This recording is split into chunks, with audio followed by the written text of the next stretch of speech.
পূজা, আমাকে 500 টাকা দাও না, বাইকের তেল শেষ হয়ে গেছে, তেল তুলবো। আচ্ছা ঠিক আছে, দাঁড়াও, রিনাও 500 টাকা। তাহলে আমি গেলাম।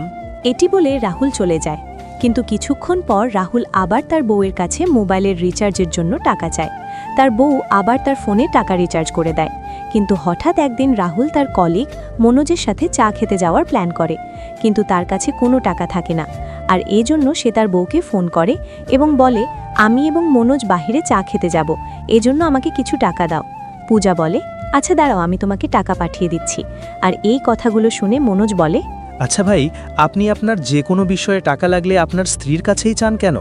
আপনার মাসের স্যালারি কি করেন? এটি শুনে রাহুল তাকে বলে, তাহলে শোনো, আগে আমি আমার স্যালারির টাকা নিজের কাছে রাখতাম, কিন্তু মাস শেষ হলে টাকার কোনো হিসাব মেলাতে পারতাম না।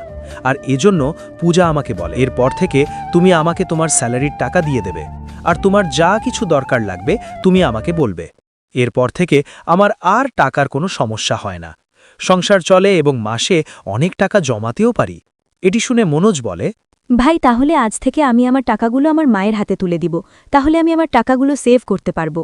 হ্যাঁ ভাই, তুই তাড়াতাড়ি তোর মাসের স্যালারিগুলো তোর মায়ের হাতে তুলে দে। আল্লাহর এই সুন্দর নামটি দেখে যে ভিডিওতে লাইক করে চ্যানেলটি সাবস্ক্রাইব করে দিবে, হে আল্লাহ তুমি তাদেরকে হজ করা তৌফিক দান করো।